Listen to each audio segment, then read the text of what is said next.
Hello, everyone. My name is Subbaiyan, and I'm a RegTech practitioner. Let's go right into the 5 trends of regulatory reporting.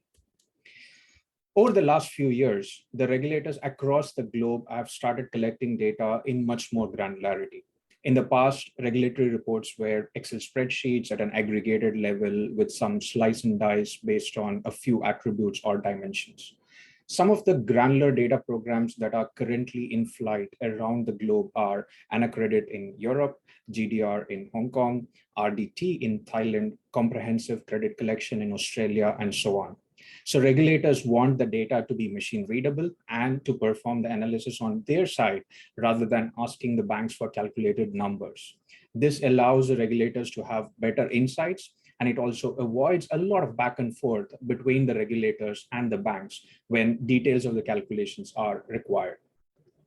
As the data becomes more granular for the regulators to analyze the data and build analytics around the data, it's very important to have a consistent common data definition. Since the volume of data increases, data quality needs to be good for organizations to verify the data before it's shipped to the regulators and for the regulators to have the right results on the analytics that is built.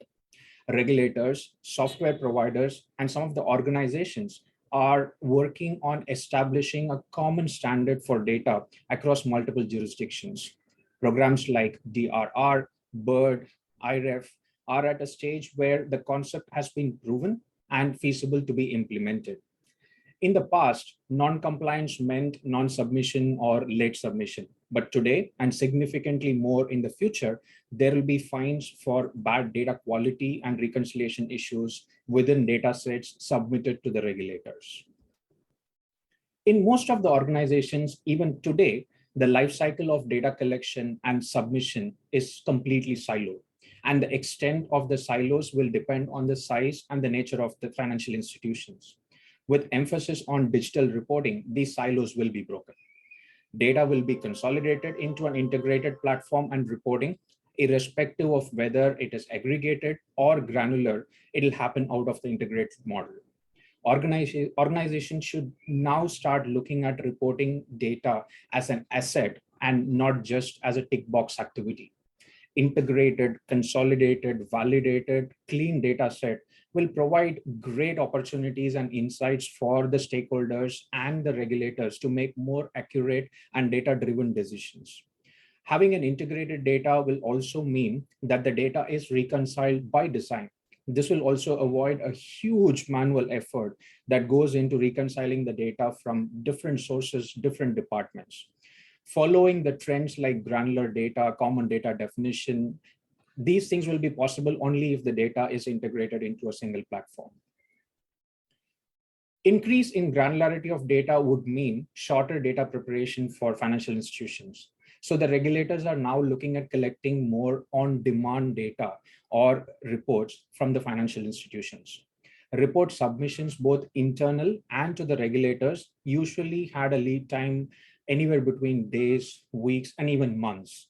But over the last couple of years, we have all learned that macroeconomic and microeconomic situations could change drastically in a matter of days. So the regulators and the stakeholders are now expecting the turnaround for reporting to be much more faster. And it could even go real time, where the regulators are pulling data from the financial institutions directly.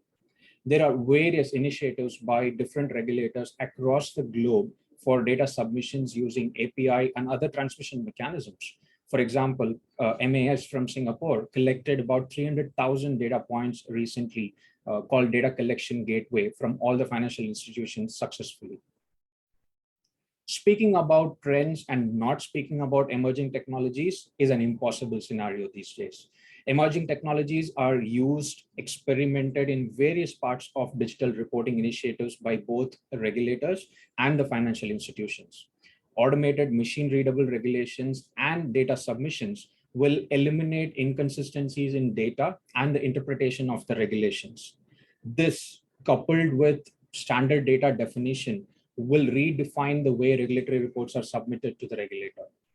RPA, NLP kind of technologies are already significantly used by the institutions to improve process efficiencies, identify data quality and reconciliation issues much earlier in the life cycle of reporting, and reduce a lot of manual intervention in the reporting process. The pandemic has accelerated the adoption of cloud in our industry. So we are already seeing the benefits of cloud adoption, and it will continue to be a significant trend in RegTech in future. With that, I would like to thank CFTE again. Over to you.